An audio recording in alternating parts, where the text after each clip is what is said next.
नमस्कार, कैसे हैं आप सभी लोग। कैसी चल रही है आपकी तैयारी। निश्चित रूप से बहुत अच्छे होंगे आप सभी लोग और अच्छी चल रही होगी आपकी तैयारी।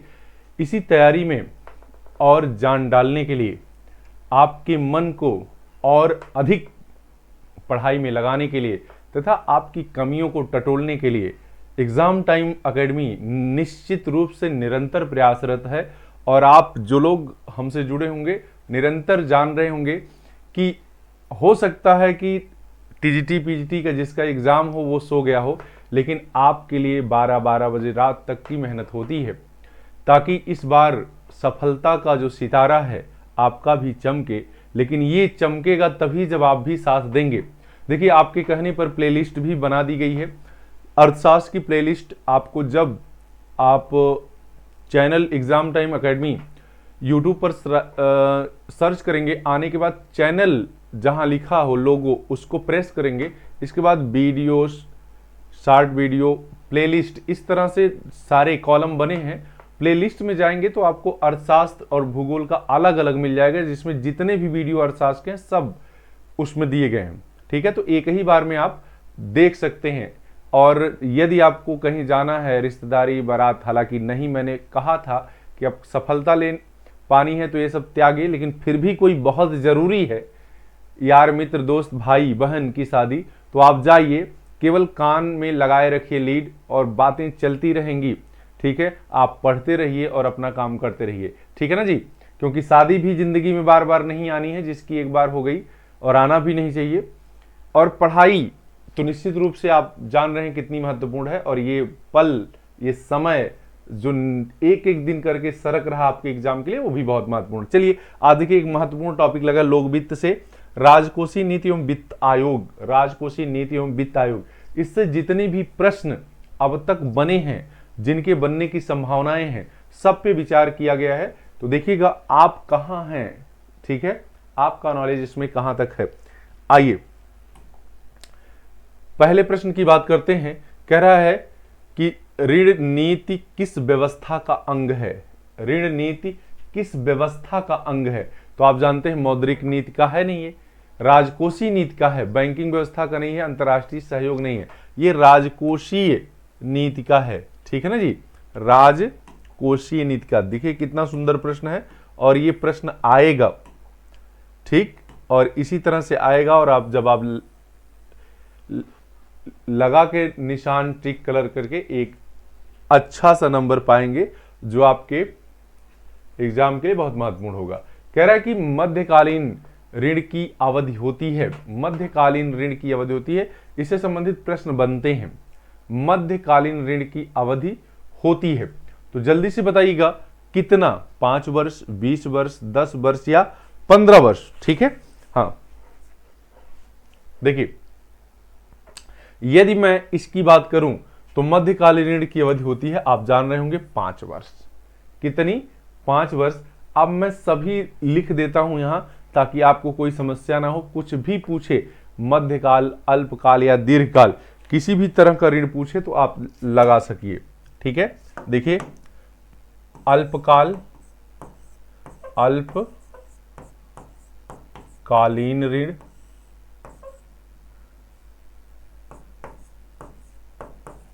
ऋण की अवधि,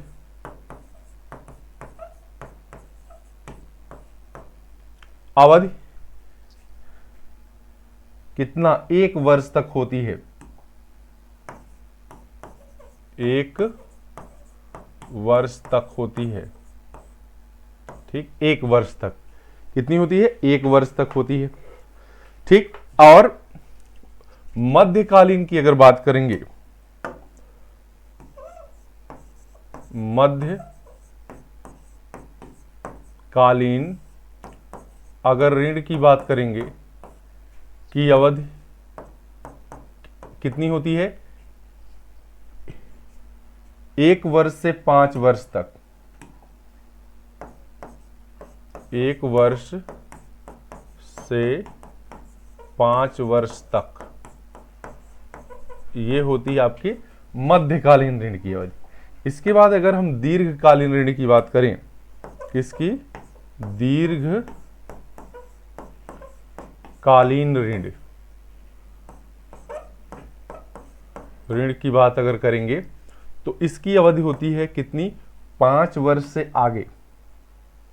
कितना, 5 वर्ष से अधिक के ऋण को हम क्या कहते हैं, दीर्घकालीन। लिखेंगे 5 वर्ष से अधिक, ठीक है। 5 वर्ष से अधिक के ऋण को अवधि को क्या कहते हैं, दीर्घकालीन ऋण। चलिए आगे बात करते हैं। अगला प्रश्न कह रहा है कि निम्नलिखित में से कौन सी घटक विकासोन्मुख राजकोषीय नीति का भाग नहीं है।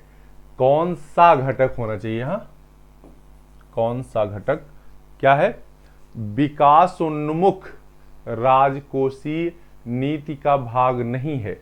बजट नीति, ऋण नीति, बैंक दर नीति या व्यय नीति। बहुत ही महत्वपूर्ण प्रश्न है, जल्दी से बताइएगा, ठीक है।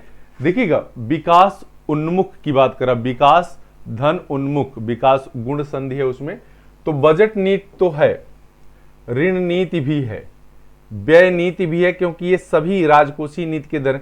लेकिन बैंक दर नीति ये मौद्रिक नीति है। समझ में आई बात, ये इसका भाग नहीं, राजकोषीय नीति का भाग नहीं है।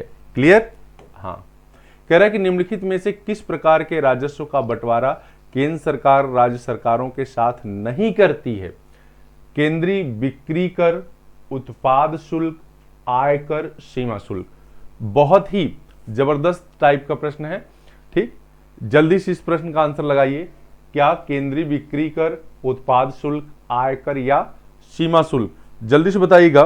तो आपको पता होगा कि सभी का, इसका भी करती है, इसका भी करती है, इसका भी करती है, लेकिन इसका सीमा शुल्क का नहीं करती है, ठीक है, ये अपने पास ही रखती है। कह रहे भारत का वर्तमान राजकोषीय घाटा लगभग है। वर्तमान राजकोषीय घाटा, देखिए मैं आपसे कह रहा था, कल भी कहा था कि बजट पर आधारित प्रश्न होंगे। मैं आपको बता दूं, ये विडंबना ही है या मेरी नासमझी कह लीजिए कि असिस्टेंट प्रोफेसर का एग्जाम मेरा 17 तारीख को था, और वही ना कि घर नौकरी मिल जाने के बाद मुझे लग रहा था कि मैं नहीं कहीं जाऊंगा, लेकिन फॉर्म भरा था तो मैं चला गया और बजट भी नहीं देखा था। आप सोचिए, बजट भी नहीं देखा था और बजट से लगभग 3-4 क्वेश्चन आए हुए हैं। मखाना बोर्ड, ठीक है, सबसे ज्यादा आय का साधन कौन सा है, इस तरह के लगभग 3-4 क्वेश्चन आए। और नहीं देखने के कारण, ऐसा नहीं कि मैं आपको ये सारी चीजें गाइड कर रहा हूं, पढ़ा रहा हूं, तो करंट अगर आप नहीं देखेंगे तो निश्चित तौर पे इस बार पक्का सिलेक्शन होता, ठीक है, कहीं न कहीं होता, लेकिन जरूर होता। केवल और केवल एक दिन केवल बजट देख लिया होता, लगभग 4-5 क्वेश्चन सही हो जाते, ठीक। वैसे भी हो सकता है इंटरव्यू के लिए कॉलिंग हो, बहुत अच्छा पेपर गया था, वही आज तक पछतावा हो रहा है। तभी कहते हैं ना, जो मन करे सब कुछ कर लेना चाहिए। भारत का वर्तमान राजकोषीय घाटा, ठीक है, तो वर्तमान राजकोषीय घाटा की अगर बात करेंगे, ये तो जब का प्रश्न है तब का है, ठीक है। तो एक 24-25 का आपसे पूछा जा सकता है, ठीक है, ये 24-25 और 25-26, ये जो दोनों बजट, ठीक है, बजट, तो अगर इसका पूछा जाएगा, समझ में आई बात, किसका, 24-25 का, 24-25 का 4.8 है और 25-26 का 4.4 है, ठीक है, 4.8, 4.4।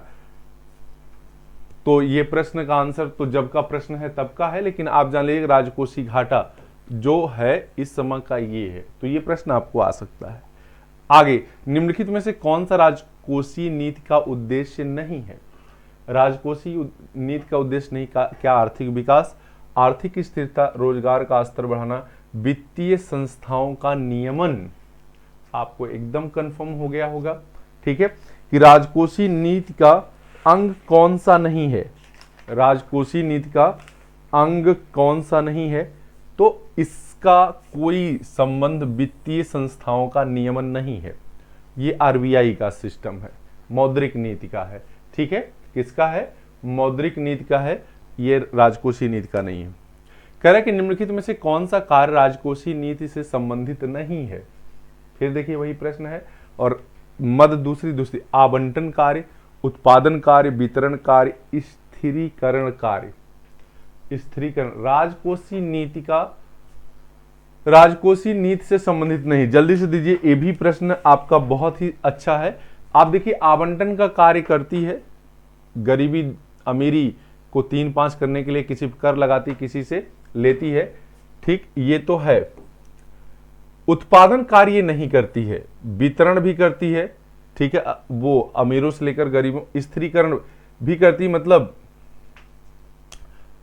नियंत्रित करती है, ठीक है, अस्थायित्व तो लागती है, लेकिन उत्पादन का कार्य राजकोषीय नीति नहीं करती।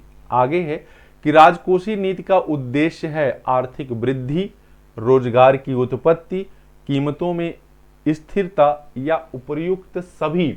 ठीक है, जल्दी से बताइएगा, ये भी बहुत मस्त प्रश्न है। तो देखिएगा, राजकोषीय नीति से क्या क्या किया जाता है, ये भी होता है, ये भी होता है, ये भी, यानी सभी, उपर्युक्त सभी। राजकोषीय नीति का उद्देश्य सभी है, ठीक है। हाँ, कह रहा है कि सार्वजनिक आय का सबसे महत्वपूर्ण साधन होता है। सार्वजनिक आय का सबसे महत्वपूर्ण साधन क्या होता है? सार्वजनिक उपकरों से प्राप्त लाभ, निगम कर, आयातों पर लगाया गया कर या निर्यातों पर लगाया गया कर। जल्दी से बताइएगा, बहुत ही मस्त क्वेश्चन है ये भी। तो जान लीजिए, सार्वजनिक आय का सबसे महत्वपूर्ण साधन क्या है? निगम कर है। वर्तमान में आयकर सर्वाधिक है, 22% हिस्सा कुल रुपए में सर्वाधिक कर का। जीएसटी की अगर बात करेंगे, इसका निगम कर का 17 है। जीएसटी की बात करेंगे अगर, तो ये 18% है। अब सोचिए, यह क्वेश्चन हमारा गलत हुआ, ठीक है। अर्थशास्त्र का विद्यार्थी, वो भी नेट, जेआरएफ, पीएचडी, रिसर्चर, ये सब, अब ये क्या कहेंगे इसको एक, जबकि हमको ये चीज जरूर देख के जाए। मैं आपसे कह रहा हूं, इसलिए देखिए, कमी जब आप पढ़ेंगे नहीं तो निश्चित रूप से गलत होगा, वो कोई भी हो, चाहे 30 मार्क अपने सब्जेक्ट का हो, लेकिन करंट तो देखना ही पड़ेगा ना, ठीक है। लेकिन बस हो गई तो हो गई, ठीक, जो नहीं होना रहता है वो हो जाता कभी कभी। कह रहा, निम्नलिखित में से कौन सार्वजनिक आय का स्रोत नहीं है? निम्नलिखित में से कौन सार्वजनिक आय का स्रोत नहीं है? सरकारी उधार, उत्पादान लिख दिया है, कर, सार्वजनिक क्षेत्र के उपक्रम से अतिरेक। बहुत ही अच्छा क्वेश्चन है, थोड़ा सा ध्यान देंगे तो आपको ये आ जाएगा, ठीक है। तो आपको पता है कि ये भी राजकोषीय नीति या सार्वजनिक आय का सिस्टम है, कर भी, और लेकिन उत्पादन जो है ये सार्वजनिक आय का नहीं है, ठीक है, ये उत्पादन का पार्ट है। आगे है कि निम्नलिखित में से राजकोषीय घाटा का सूत्र है। राजकोषीय घाटा का सूत्र क्या है? तो देखिए, राजकोषीय घाटा बराबर राजस्व आय बजट घाटा। राजकोषीय घाटा बराबर राजस्व आय प्लस पूंजी आय। राजकोषीय घाटा बराबर राजस्व आय प्लस पूंजी आय केवल ऋण एवं वसूली तथा अन्य। तो यही सी सही होगा आपका। क्या होगा? सी सही होगा। क्या राजकोषीय सार्वजनिक ऋण के भुगतान की विधि है अस्वीकारिता, परिवर्तन, पुनर्शोधन, सभी, ठीक है। ये बहुत ध्यान से देख लीजिएगा, सार्वजनिक ऋण की भुगतान की विधि क्या क्या है? या तो आप अस्वीकार कर दीजिए कि नहीं देंगे, परिवर्तन किसी दूसरे रूप में बात करिए, पुनर्शोधन कहते हैं एक बार और देख लीजिए, थोड़ा सा कम करके अगर कह देंगे तो हम दे देंगे, ठीक है। तो ये सब क्या है? सार्वजनिक ऋण के भुगतान की विधियां हैं। आगे कह रहा, प्राथमिक घाटे में यदि सरकार द्वारा दिया गया ब्याज जोड़ दिया जाए तो वह बन जाता है राजकोषीय घाटा। क्या बन जाएगा? राजकोषीय घाटा। प्राथमिक घाटे में यदि सरकार द्वारा दिया गया ब्याज जोड़ दिया जाता है तो क्या बन जाएगा? वो राजकोषीय घाटा। बहुत ही जबरदस्त क्वेश्चन है, ठीक है। बहुत ही जबरदस्त क्वेश्चन है, ठीक। जानिए, ये सब पढ़ के जाइएगा, यहां तो बता दिया गया, अगर नहीं समझ में आए कमेंट करिए। जब राजकोषीय घाटे में ब्याज भुगतान को जोड़ दिया जाता है तो अवशेष को कहते हैं, घटा दिया जाता है, यही कह रहे हैं ना, घटा दिया जाता है। जब राजकोषीय घाटे में से ब्याज के भुगतान को घटा दिया जाएगा तो यही प्राथमिक घाटा हो जाएगा। क्या हो जाएगा? प्राथमिक घाटा। जरूर पूछा जाएगा कोई न कोई क्वेश्चन यहां से। कह रहा है कि राजकोषीय नीति के संबंध में निम्नलिखित में से कौन सा कथन सही नहीं है? निम्नलिखित में से कौन सा कथन सही नहीं है? जल्दी से बताइएगा, मस्त क्वेश्चन है। सही नहीं है। तो देखिएगा, राजकोषीय नीति में कर नीति और व्यय नीति को सम्मिलित किया जाता है, जबरदस्त सही है। ठीक है। राजकोषीय नीति का संबंध सार्वजनिक ऋण और ऋण प्रबंधन से, ये भी सही है। कह रहा राजकोषीय नीति अर्थव्यवस्था में मुद्रा की पूर्ति को प्रभावित करती है, ये भी सही है। ठीक है। कह रहा राजकोषीय नीति विनिमय दर को स्थिर रखती, ये सही नहीं, ये मौद्रिक नीति की बात है। ठीक है। ये किसकी बात है? मौद्रिक नीति की बात है। अब देखिए, चूंकि ये मैं हाथ से लिख दिया था, वो बाद में भेजा गया है टाइपर के द्वारा, तो इससे संबंधित देखिए आगे क्वेश्चन ये लगे हुए हैं, लेकिन वो क्वेश्चन एक से लगे होंगे। आप ध्यान दीजिएगा, एक से लगे होंगे। यहां तक आप 15 पढ़ लीजिए, इसके बाद वो एक से लगे होंगे, क्योंकि उनका क्रम उसने नया कर दिया है। ठीक, देखिएगा,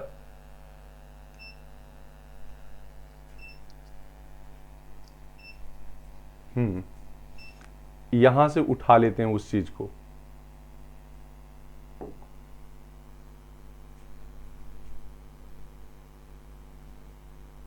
एक मिनट।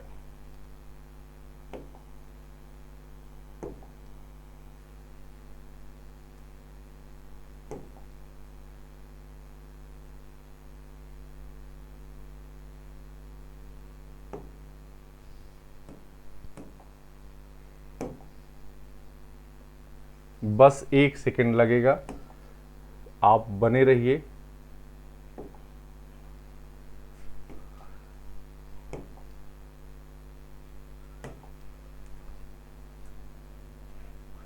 बस वहां 15 के बाद आप 1 से पढ़ना शुरू करिएगा, कोई दिक्कत नहीं। ये उसी का पार्ट है, इसलिए मैंने इसमें ले लिया है।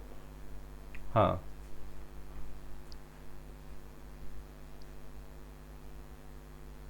और राजकोषीय नीति एवं वित्त आयोग कंप्लीट हो जाएगा आपका। देखिए,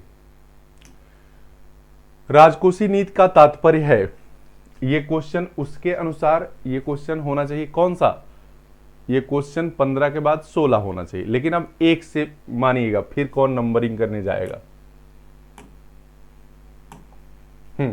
राजकोषीय नीति का तात्पर्य है खुले बाजार की क्रियाएं, आरक्षित अनुपात में परिवर्तन, विदेशों से ऋण लेना, करारोपण और सरकारी व्यय। तो देखिए, ये तीनों जो हैं, ये और ये तीनों की अगर बात करें तो ये मौद्रिक नीति हैं। सबसे सटीक आंसर क्या होगा आपका? करारोपण और सरकारी व्यय। करारोपण और सरकारी व्यय। आगे है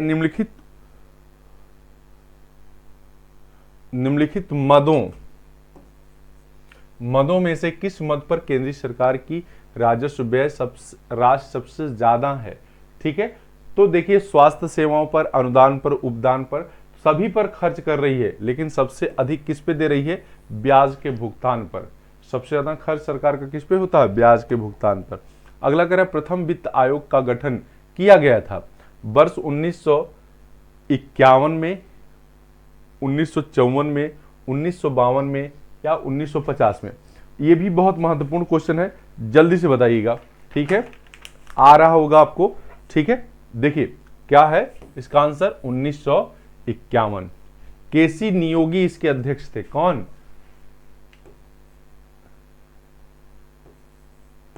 केसी नियोगी। ये भी पूछा जा सकता है, केसी नियोगी क्या थे? इसके अध्यक्ष थे। 20 नवंबर 1951 को यह गठित हुआ था। कब? 20 नवंबर 1951 को गठित हुआ था। क्लियर हो गया? आगे एक प्रश्न के साथ 2-3 प्रश्न आपके जाएंगे। और वित्त आयोग की बात अगर करेगा तो वित्त आयोग आपका अनुच्छेद 280 से रिलेटेड है। अनुच्छेद 280 से क्या है? आपका वित्त आयोग है। ये भी पूछा जा सकता है, आयोग। ठीक है। और जब कोई भी प्रश्न आएगा तो आप जरूर लगाइएगा। कह रहा है सार्वजनिक आय का सबसे महत्वपूर्ण साधन होता है। सार्वजनिक आय का जो सबसे महत्वपूर्ण साधन क्या है? सार्वजनिक उपक्रमों के लाभ है, कर है, विदेशी आयातों पर लगाया गया कर है, प्रशुल्क प्रभावित या विभिन्न फीस है। तो आप जान लीजिएगा कर के द्वारा सबसे अधिक आय होती है, वो भी कौन से? प्रत्यक्ष कर से। दोनों तरह के प्रश्न बनते हैं।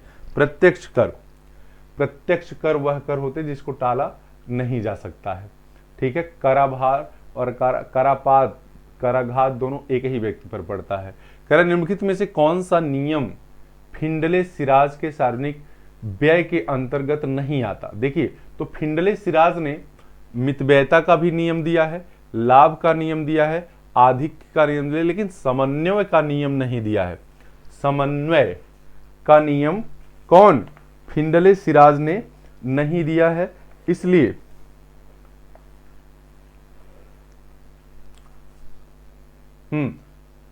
ये गलत है, बाकी सब सही है।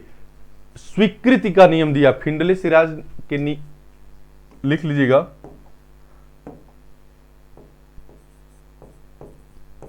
फिंडले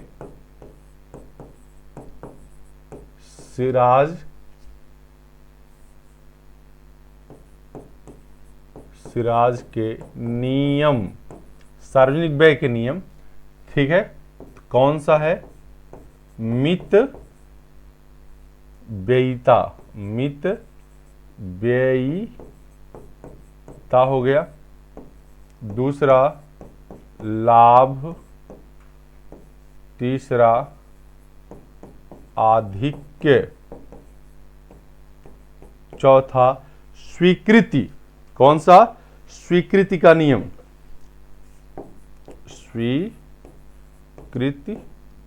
स्वीकृत का नियम है। ठीक है ना जी? स्वीकृति का नियम। तो ये 4 नियम हैं, तो इसमें से ये नहीं है। आगे कह रहा है कि सरकार की चालू राजकोषीय स्थिति का बेहतर संसूचक है। सरकार की चालू राजकोषीय नीति का बेहतर संसूचक है राजस्व घाटा, बजटीय घाटा, राजकोषीय घाटा या प्राथमिक घाटा। तो जबरदस्त क्वेश्चन ये भी है। छठवां, कौन सा बेहतर सूचक है? तो आप जान लीजिएगा बेहतर सूचक प्राथमिक घाटा होता है। क्या होता है? प्राथमिक घाटा। करण निम्नलिखित में से कौन एक केंद्र सरकार के राजस्व व्यय का अंग नहीं है?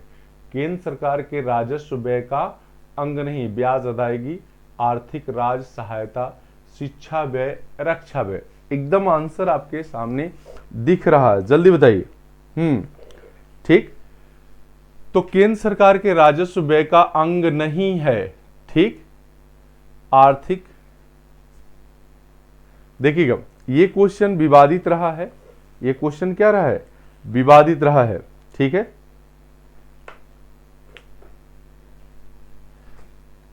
ये क्वेश्चन विवादित है किसमें? इसमें कई आंसर सही हैं।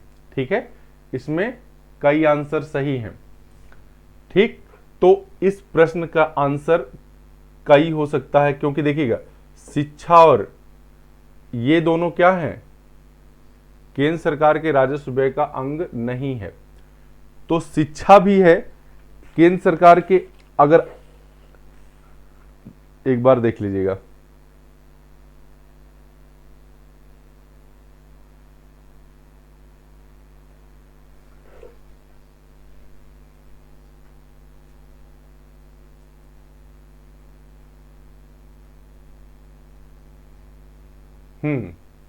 ठीक। ये प्रश्न विवादित रहा है। इस प्रश्न में दो तीन आंसर सही हैं। ठीक है। इसलिए इस प्रश्न को छोड़िएगा। आगे कह रहा है इनमें से कौन ऋण शोधन की विधि नहीं है? आवधिक, वार्षिक, रूपांतरण, वस्तु कर या पूंजी कर। ठीक है, वस्तु कर या पूंजी कर, जल्दी बताइए।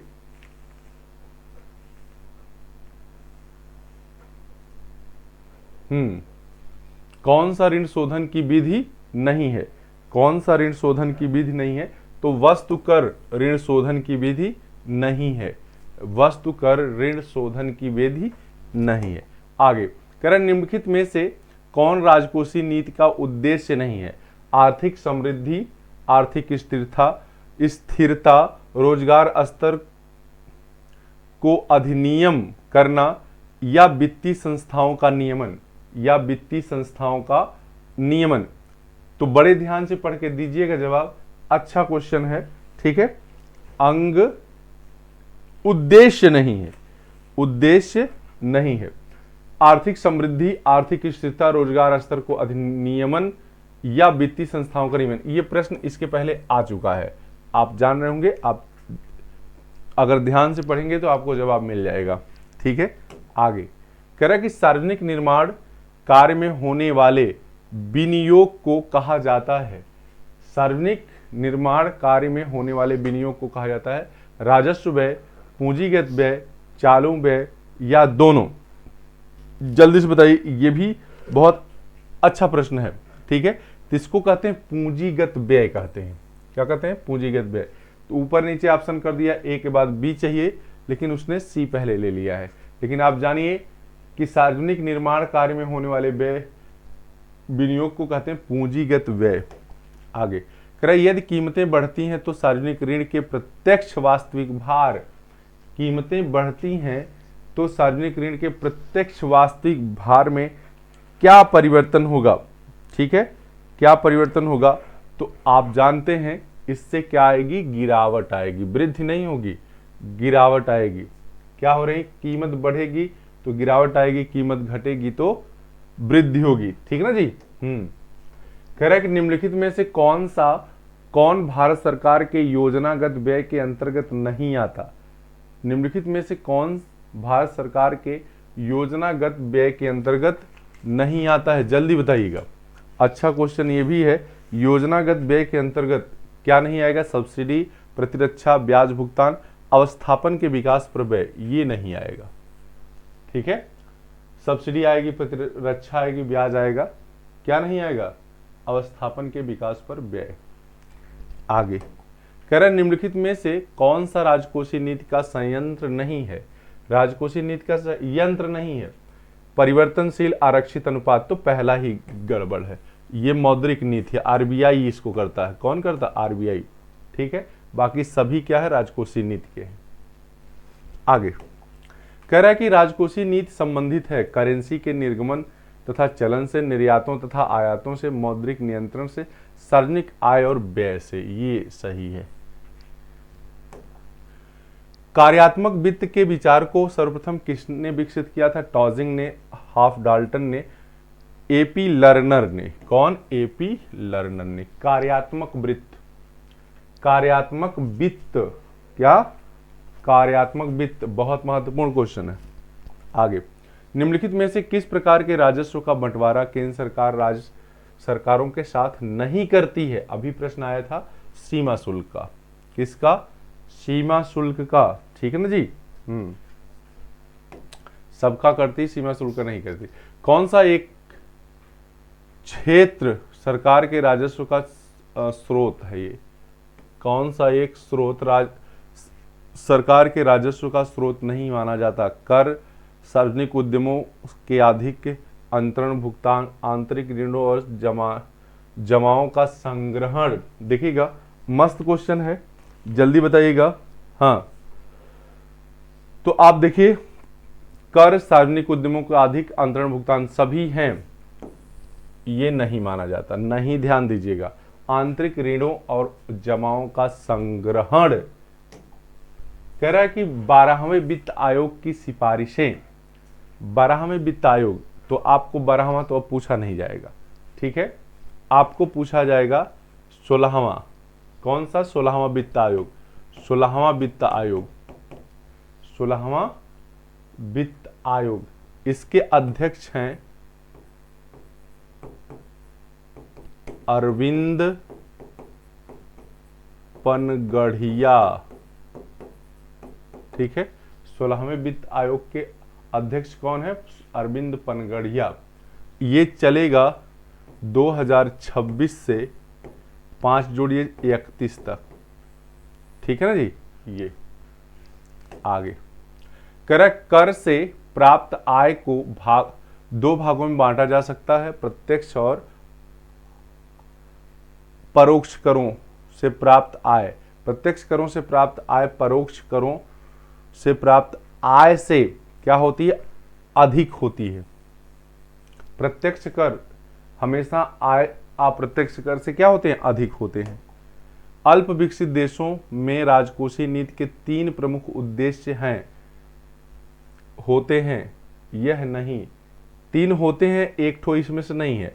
आर्थिक विकास की दरों को तेज करना, स्फीतिक दबावों को नियंत्रित करना, धन और श्रम के वितरण की असमानताओं को दूर करना, विदेशी व्यापार को बढ़ावा देना। जल्दी से बताइएगा, ठीक है। क्वेश्चन नंबर 20 राजकोषीय नीति से संबंधित नहीं है, ठीक है।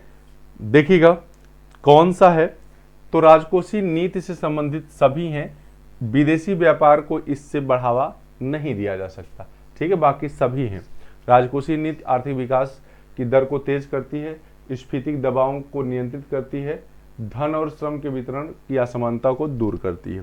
कह रहा है कि अल्प विकसित देशों में राजकोषीय नीति आर्थिक विकास की गति को तेज करने में प्रायोगिक कार्य कर सकती है। इस अवधारणा का विकास किसने दिया था? तो ये केन्स का विचार है। किसका है? केन्स का, केन्स, ठीक है। आगे कह रहा है कि भारत में वित्त आयोग का गठन कौन करता है? तो भारत में वित्त आयोग का गठन राष्ट्रपति करता है। कौन करता है? राष्ट्रपति करता है, ठीक है। भारत में वित्त आयोग का गठन राष्ट्रपति करता है, ठीक है। और इसी की अनुमति से वित्त मंत्री कौन है? वित्त मंत्री निर्मला सीतारमण, ठीक है। वित्त आयोग का अध्यक्ष अलग बात है, समझ में आई। वित्त आयोग का अध्यक्ष अरविंद पनगढ़िया हैं, जबकि वित्त मंत्री कौन है? निर्मला सीतारमण है, ठीक। आइए, कौन? राष्ट्रपति। भारत संघ की शुद्ध कर राजस्व प्राप्तियों में राज्यों के अंश के आवंटन में 12वें वित्त आयोग ने सर्वाधिक भार जिस मानक को दिया है, तो देखिएगा ये तब भी सही था, आज भी सही है, ठीक है। प्रति व्यक्ति आय को, किसको? प्रति व्यक्ति आय को, ठीक। आगे कह रहा है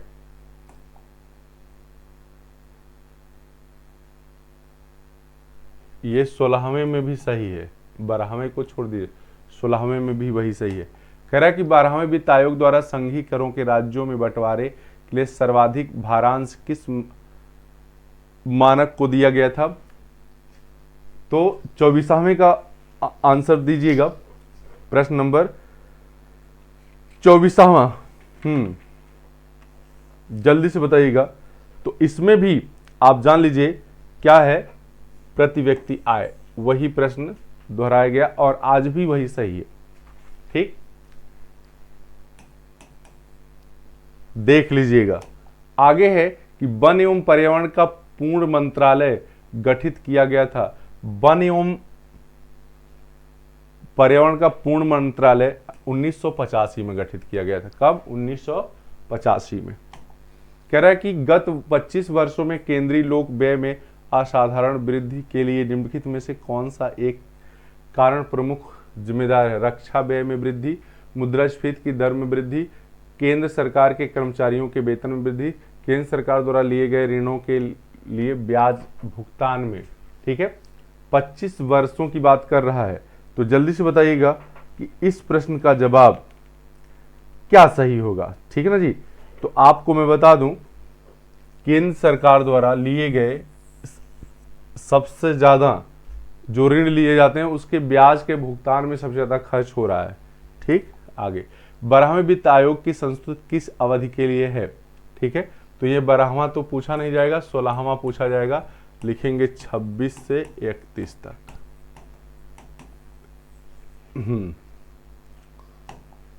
कह रहे 12वें वित्त आयोग का अध्यक्ष, तो 16वें वित्त आयोग का आप जानते रहिएगा, ठीक है। 15 आपको दो चीज जानना है, 15वें का अगर पूछ देता है, 15वें वित्त आयोग के अध्यक्ष पूछता है तो एन.के. सिंह, और यदि 16वां पूछता है, ठीक है, तो अरविंद पनगढ़िया। क्लियर? हाँ। कह रहा है कि भारत में केंद्र तथा राज्यों के बीच वित्तीय संसाधनों का आवंटन कौन करता है? ठीक, कौन करता भाई? बहुत ही अच्छा प्रश्न है, जल्दी बताइएगा। बंटवारा कौन करता है? तो कौन करता है? वित्त आयोग करता है। कौन करता है? वित्त आयोग करता है, ठीक है। आगे है कि सार्वजनिक आय व व्यय के अंतर को पूरा किया जाता है नई मुद्रा निर्गमित करके, दूसरे देश से उधार लेकर, इन सभी से बाजार से उधार लेकर। देखिएगा ये भी प्रश्न बहुत अच्छा है, जल्दी बताइएगा कि कैसे पूरा किया जाता भाई, ठीक। सार्वजनिक आय और व्यय को कैसे पूरा किया जाता है? तो ये सभी तरीकों को अपनाकर किया जाता है। इन सभी, देखिए इसको डी बनाना चाहिए, लेकिन ये सभी सही है, इनमें से सभी। कह रहा है कि भारत में संघ कर विकास व्यवस्थाओं में सर्वाधिक लाभ भारतीय संघ को किस व्यवस्था से होता प्राप्त हुआ? Otto Niemeyer award, Gadgil award, Deshmukh या वित्त आयोग? तो जल्दी से बताइएगा ये किससे? तो ये वित्त आयोग से। किससे? वित्त आयोग से, किसी से नहीं। वित्त आयोग 280 अनुच्छेद से संबंधित है संविधान में, समझ में आई बात। 10वें वित्त आयोग के अध्यक्ष थे, कोई मतलब नहीं है, ये आप 16वें और 15वें के बता दिए गए, जान लीजिए। आगे है कि वित्त विधेयक वह विधेयक है जो भारत की संचित निधि में से व्यय का प्राधिकार देता है। भारत की आकस्मिक निधि में से व्यय का प्राधिकार देता है। अनुवर्ती वित्त वर्ष के लिए सरकार के वित्तीय प्रस्तावों को लागू करता है या सरकार को करों आदि के द्वारा जुटाई गई धनराशि का उपयोग करने का। देखिएगा बहुत ही अच्छा प्रश्न है कि वित्त क्या होता है। तो देखिए वित्त विधेयक वह विधेयक है जो क्या करता है? सरकारों को करों आदि के द्वारा जुटाई गई धनराशि का उपयोग करने का प्राधिकार देता। ऑप्शन नंबर डी सही है। आगे कह रहे 13वें वित्त आयोग के अध्यक्ष, ये जिस वर्ष का प्रश्न होता है उसी वर्ष का पूछा जाता है। 13वें वित्त आयोग का क्या पूछा है? अध्यक्ष पूछा है। तो मैं कंफ्यूज करने के लिए इसको बताऊंगा नहीं, आप केवल जानते रहिए कौन सा, 15वां और 16वां, ठीक है। 15वां का एन.के. सिंह और 16वां का अरविंद पनगढ़िया। अरविंद पनगढ़िया, ठीक है। आगे व्यावसायिक मंदी से निपटने के लिए किन्सियन सिद्धांत विशेष रूप से किस नीति को अपनाने के लिए सुझाव देता है? तो राजकोषीय नीति। किन्स का सिद्धांत जो है किसको अमल में लाने के लिए बात करता है? राजकोषीय नीति को। सार्वजनिक व्यय एक दो धार वाला अस्त्र है, यह कथन किसका है? तो फिंडले सिराज का है, लुट्स का है, जे.के. मेहता का है, डाल्टन का है। तो यह किसका है? जे.के. मेहता का है। इलाहाबाद यूनिवर्सिटी के इकोनॉमिक्स डिपार्टमेंट के अध्यक्ष जे.के. मेहता पार्क आप देखे होंगे या इलाहाबाद यूनिवर्सिटी से पढ़े होंगे तो, ठीक है। जे.के. मेहता आवश्यकता विहीन परिभाषा, ठीक है, संत इकोनॉमिस्ट कहते हैं इसको। तो इस तरह से आपका सार्वजनिक व्यय पूरी तरह से समाप्त हुआ, ठीक है। आगे हम लोग क्या करेंगे? करों का वर्गीकरण जो चैप्टर है उससे जितने भी प्रश्न हैं वह आएंगे, तो कल का वीडियो इंतजार करिए। ये निश्चित रूप से 36 ये प्लस 16 वह कुल मिलाकर आपके 50-51 प्रश्न हो गए हैं। तो आज के लिए बस इतना ही, दीजिए इजाजत, नमस्कार, गुड नाइट। चलते हैं फिर इसी आशा के साथ कि कल आप पूरी वीडियो देखकर फिर मिलेंगे और बताएंगे हमको कमेंट में कि कितना सही हुआ और कितना गलत हुआ। धन्यवाद। सुन